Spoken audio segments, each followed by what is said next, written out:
मुहद्दिसीन की शान में गुस्ताखी करने वाले, इमाम की शान के अंदर बकवास करने वाले गैर मुक़ल्लिदीन कहते हैं इमाम आज़म से ज्यादा हदीसें हमें मालूम है।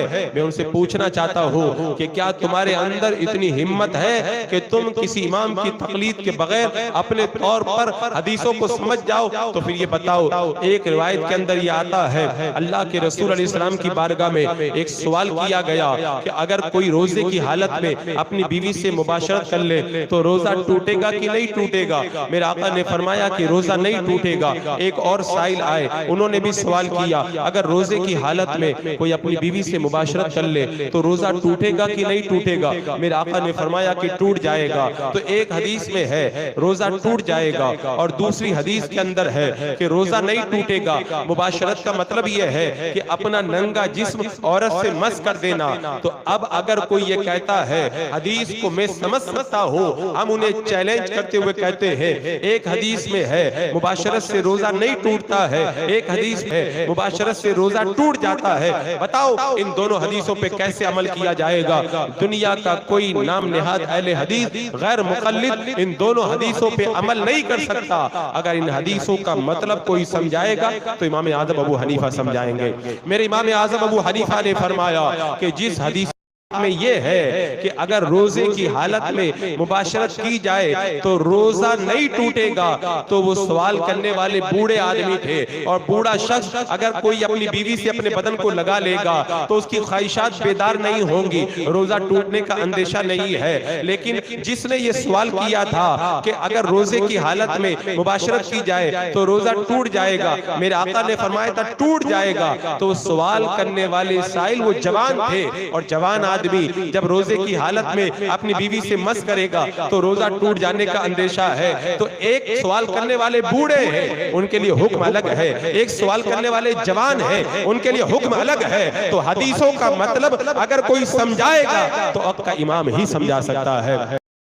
आला हजरत रज़ी अल्लाह ताला अन्हु बहुत पहले फैसला करके चले गए।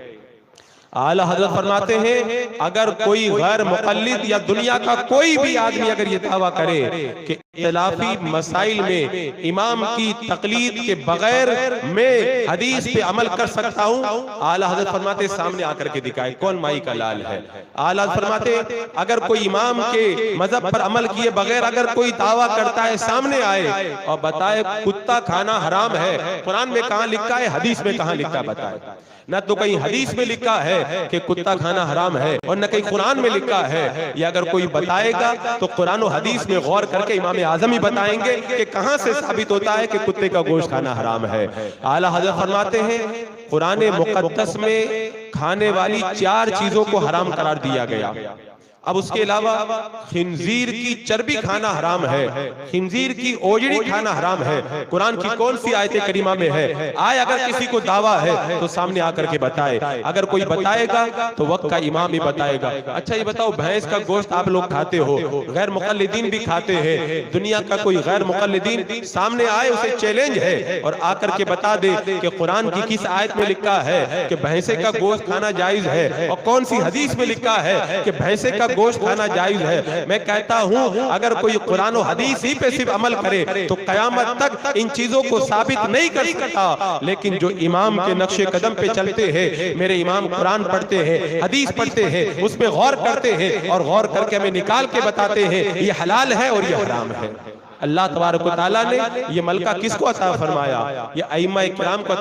और हदीस तो बड़ी बात है। मैं कहता हूँ याले हदीस होने का जो दावा करते इमाम के बगैर कुरान भी नहीं समझ सकते। अगर है दावा तो सामने आए। हुजूर मौदी से कबीर मद्दज़िल्लुल आली एक बार बयान फरमा रहे थे कि एक गैर मुक़ल्लिद जो है वो खूब ऐसे हिल हिल के नमाज पढ़ रहा था। उससे पूछा गया तो हदीस पे अमल करते हो, तुम हिल के नमाज पढ़ रहे हो, कहाँ हदीस पे लिखा है? तो किताब उठा के लेके आया, उर्दू में हदीस का तर्जमा था और पुरानी उर्दू थी और उसके अंदर वो इमला कुछ इसी तरह से लिखा जाता था। उसमें लिखा हुआ था अल्लाह के रसूल अलैहि सलाम हल्की नमाज पढ़ा करते थे। तो तर्जमा उसको पढ़ रहा था अल्लाह के रसूल अलैहि सलाम हिलकर नमाज पढ़ा करते थे। तो मैं हदीस पे अमल कर रहा हूँ हिल के नमाज।